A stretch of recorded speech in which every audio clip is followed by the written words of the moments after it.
नमस्कार. आज आपण माहिती सुरक्षा आणि जोखीम व्यवस्थापन म्हणजे इन्फॉर्मेशन सिक्युरिटी आणि रिस्क मॅनेजमेंट यावर जरा बोलणार आहोत. हे विषय खूप महत्त्वाचे आहेत असं आपल्याकडे माहिती सांगते. माहिती सुरक्षेचा पायाच आहे इथे. चला जरा खोलवर बघूया. सुरुवात कुठून होते याची? हो, नक्कीच. तर सुरुवात होते मालमत्ता म्हणजे ॲसेट्स ओळखण्यापासून. आता मालमत्ता म्हणजे काय? तर फक्त आपल्या समोर दिसणाऱ्या गोष्टी नाहीत. म्हणजे नुसते कम्प्युटर किंवा सर्व्हर असं नाही. अच्छा. तर यात कंपनीची प्रतिमा म्हणजे कॉर्पोरेट इमेज किंवा बौद्धिक संपदा इंटेलेक्च्युअल प्रॉपर्टी ज्याला म्हणतो. म्हणजे समजा एखादा कोड असेल, डिझाईन असेल, या पण मालमत्ताच. बरोबर.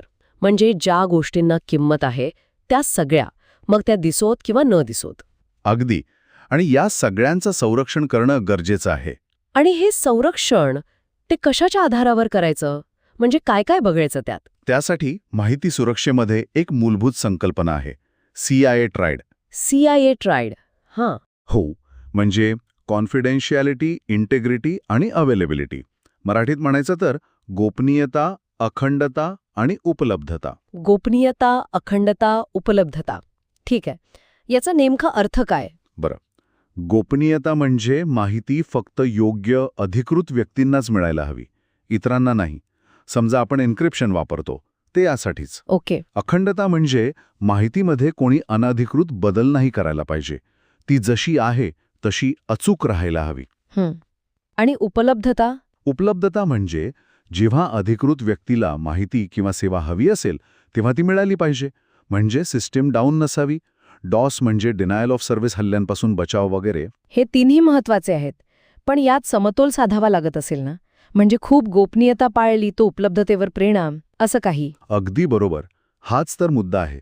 जास्त कडक सुरक्षा लावली तर कदाचित सिस्टीम वापरायला थोडी अवघड किंवा हळू होईल. हां.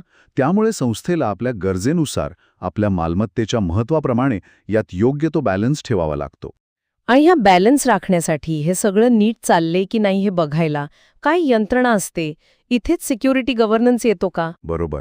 सिक्युरिटी गव्हर्नन्स म्हणजे माहिती सुरक्षेसाठी एक दिशा ठरवणं, नियंत्रणं लावणं. यात मुख्यत्वे 3 प्रकारची नियंत्रणे येतात. व्यवस्थापकीय म्हणजे मॅनेजमेंट, प्रशासकीय म्हणजे ॲडमिनिस्ट्रेटिव्ह आणि तांत्रिक म्हणजे टेक्निकल. ओके. उदाहरणार्थ? उदाहरणार्थ, कंपनीची सुरक्षा पॉलिसी बनवणं, हे झालं व्यवस्थापकीय नियंत्रण. कर्मचाऱ्यांची बॅकग्राऊंड चेक करणं, हे प्रशासकीय. आणि फायरवॉल लावणं, हे झालं तांत्रिक नियंत्रण. समजलं. पण फक्त हे अंतर्गत नियम पुरेसे आहेत का? की बाहेरचे कायदे वगैरे पण पाळावे लागतात? निश्चितच. कंप्लायन्स ज्याला म्हणतात, कायदेशीर आणि नियामक अनुपालन, हे खूप महत्त्वाचं आहे. अनेक कायदे असतात, जसं की प्रायव्हेसी लॉज म्हणजे व्यक्तीची ओळख पटेल अशी माहिती, PII कशी सांभाळायची, किंवा मग बौद्धिक संपदा म्हणजे copyright, patent, trademark, trade secret यांचं संरक्षण कसं करायचं. आणि हे जर नाही पाळलं तर? कायदेशीर किंवा नियामक अडचणी येऊ शकतात. हो, नक्कीच. मोठे दंड बसू शकतात, कायदेशीर कारवाई होऊ शकते, अगदी कंपनी बंद व्हायची वेळ पण येऊ शकते काही वेळा. अच्छा, म्हणजे कंप्लायन्स पण एक मोठा भाग आहे. या व्यतिरिक्त थेट सायबर गुन्हे किंवा हल्ले ते पण येतात यात. हो, येतात ना. संगणक गुन्हे आहेतच. फ्रॉड म्हणजे फसवणूक, त्यात डेटा डिडलिंग म्हणजे डेटा बदलणं, किंवा सलामी स्लायसिंग म्हणजे हळूहळू पैसे काढणं वगैरे प्रकार येतात. हां. मग ओळख चोरी, आयडेंटिटी थेफ्ट. हां. आणि मॅलवेअरचे तर कितीतरी प्रकार आहेत. व्हायरस, वर्म, ट्रोजन, स्पायवेअर, की लॉगर, हे सगळे धोकादायक आहेत. आणि सायबर गुन्हे, सायबर क्राईम्स, त्यात काय काय येतं? सायबर गुन्हे म्हणजे जे इंटरनेट किंवा नेटवर्क वापरून केले जातात. सायबर टेररिझम आहे, सायबर स्टॉकिंग म्हणजे ऑनलाईन छळ, फिशिंग तर सर्रास ऐकू येतं लोकांना फसवून त्यांची माहिती काढणं. हो, ते मेसेजेस येतात तसे. अगदी. आणि DOS हल्ले, ज्यामुळे वेबसाईट किंवा सेवा बंद पडते. आणि सगळ्यात महत्त्वाचं म्हणजे डेटा ब्रीच. डेटा ब्रीच म्हणजे संवेदनशील माहिती बाहेर जाणं. बरोबर. अनधिकृतपणे हे खूप नुकसानकारक ठरू शकतं. पैशाचं पण आणि कंपनीच्या नावाचं पण. अनेक ठिकाणी तर डेटा ब्रीच झाला की लोकांना किंवा सरकारला कळवावं लागतं. हे सगळं बघता फक्त टेक्नॉलॉजी पुरेशी नाहीये. चांगली धोरणं म्हणजे पॉलिसीज, स्टँडर्ड्स, प्रोसिजर्स, गाईडलाईन्स हे सगळं लागतं. अगदी. आणि यात माणसांचा रोल पण खूप महत्त्वाचा आहे. म्हणजे कर्मचारी. हो, म्हणूनच कर्मचारी सुरक्षा धोरणं, पर्सनल सिक्युरिटी पॉलिसीज खूप गरजेची आहेत. म्हणजे नवीन लोकांना घेताना त्यांची पार्श्वभूमी तपासणं, स्क्रीनिंग, कामावर असताना त्यांच्या जबाबदाऱ्या स्पष्ट करणारे करार, ॲग्रीमेंट्स करणं आणि नोकरी सोडताना किंवा काढल्यावर त्यांचे सगळे ॲक्सेस व्यवस्थित बंद करणं, टर्मिनेशन प्रोसेसेस, हे काटेकोरपणे व्हायला हवं. लोकांना ट्रेनिंग देणं, त्यांना जागरूक करणं हे पण तितकंच महत्त्वाचं.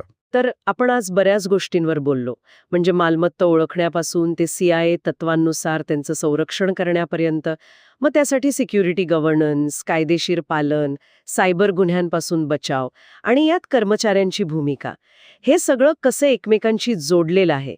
एक जरी गोष्ट ढिली पडली तरी सगळी सुरक्षा धोक्यात येते. अगदी बरोबर. सगळं इंटरकनेक्टेड आहे. आणि हे सगळं पाहता एक विचार मनात येतोच. आपण नेहमी म्हणतो की या सुरक्षा साखळीत लोक म्हणजे कर्मचारी हे सगळ्यात कमजोर कडी असतात. पण असा विचार करता येईल का की त्यांना फक्त कमजोर कडी न मानता संस्थेची सगळ्यात मोठी ताकद, एक सुरक्षा मालमत्ता, सिक्युरिटी ॲसेट कसं बनवता येईल? यावर विचार करायला हवा नक्कीच.